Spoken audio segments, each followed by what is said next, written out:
Yo, what is up, Canes fans? It is the Beast, Brian London. Welcome back to the channel, and we are back for the 2023 season. Hey, do me a favor.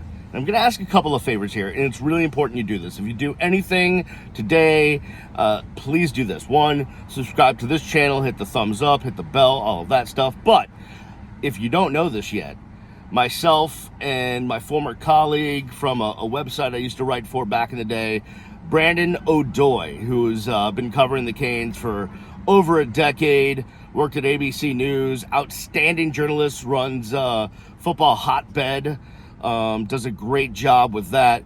Him and myself, we have teamed up to start the Real Ones Canes podcast. So, do me a couple of favors. Go to whatever place you get your podcasts and go search for the Real Ones Canes podcast. Go subscribe to that, download it, listen to the first episodes. And then we also have a YouTube channel. I'll put all the links down in the description.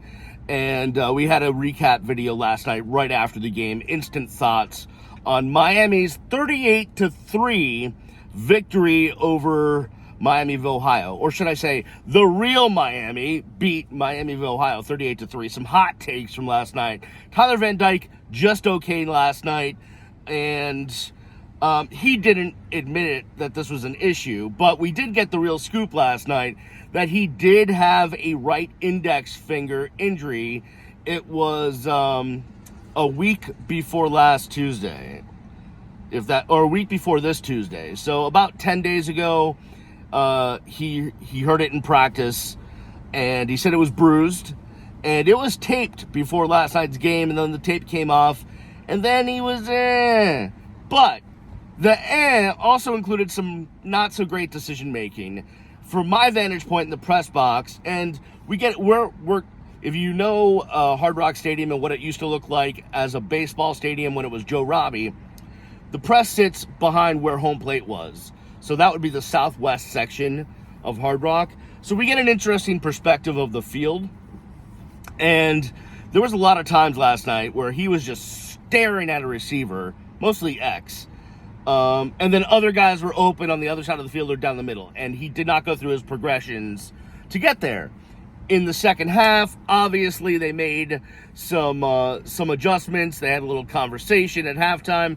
And he did a better job of going through his progressions and making the throws that he needed to throw last night. Now, it's been said by my partner, Brandon O'Doy, on the Real Ones Canes podcast that he thinks Tyler Van Dyke is a system quarterback.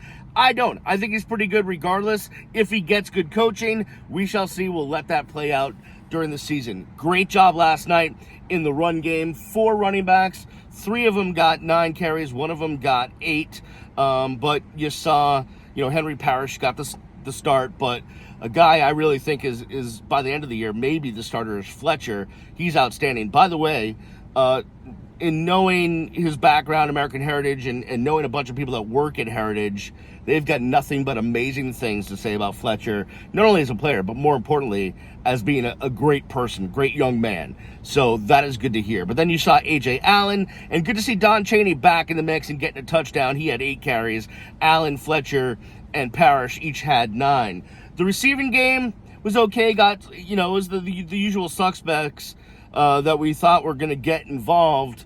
You didn't have any tight end action last night. Elijah didn't play. I think was it Cam McCormick got the start. So we'll see how the tight end position develops. But here's the big thing: that offensive line. That's an offensive line. I don't know that we've seen an offensive line this talented in a decade plus, to be honest with you, in all 5 positions. Now look, they got to stay healthy, and there is a little bit of depth there, but those starting 5 are freaking nasty. Matt Lee coming in at center, that transfer, you need that guy. You want that guy on that hill. You need that guy on that hill. You want that guy in your huddle, and he's really important to how those 5 guys go last night. He did jump off once, so that wasn't good. But man, this is a much upgraded offensive line, and that's the key to everything. Tyler got touched once. The running game, there was gaping holes. up the middle for this run game. So great job by the offensive line. Defensively, man, I loved everything I saw. I don't know that they could play a better game. Brett Gabbert came in as a pretty decent quarterback. I know he's coming back from injuries, but he can run and he can pass, and they really limited him last night. He did not, he threw for like 50%. And their run game, they got nothing. Miami Hurricanes absolutely stuffed the run. I think they gave up net 51 yards on the ground. So just an outstanding, dominant night last night. And special teams too. Borregales hitting the field goals, and our new Australian punter Joyce doing a great job there.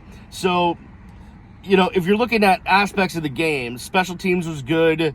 The coverage team was good.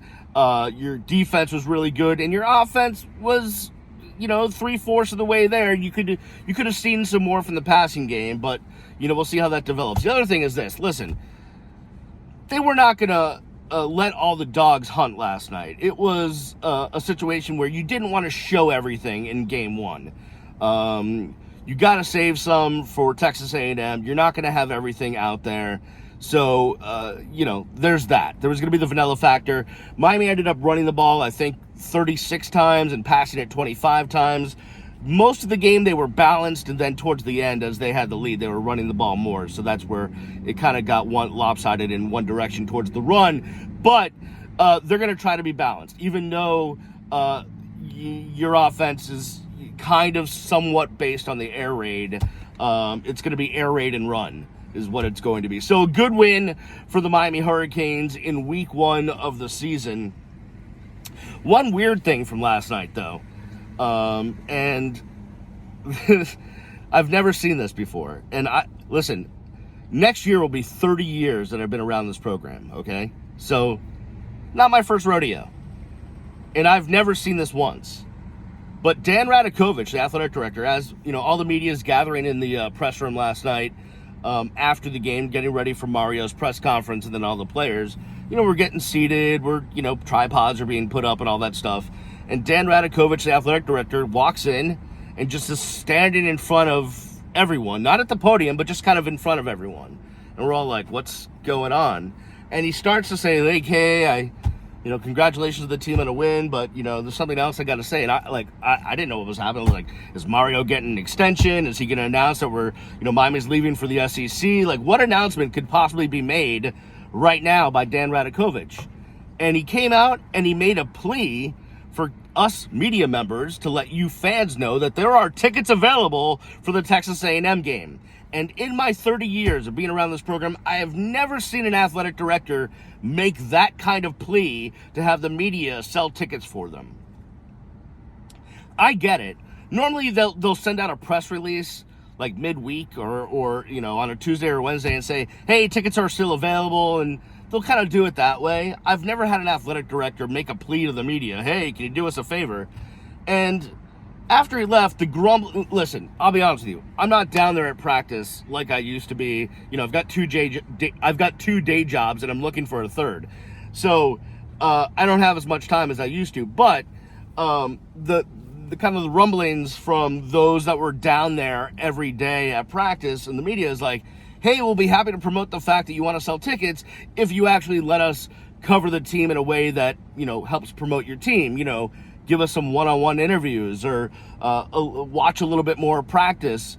Things have been shut down so tight down there from a media standpoint that it's really hard to get to know the players, have you fans get to know the players. We can't do the featured stories or, I can't request a one-on-one interview anymore and do a video interview unless I have an NIL deal. If you're a company, if you got an NIL deal with Tyler Van Dyke or somebody, yeah, you'll get them one-on-one, but that's on the player's own time. That's not team-related time. You can't make the kind of requests for media access that this program was actually known for. College football writers throughout the decades would come down to Miami and be like, wow, you guys get great access.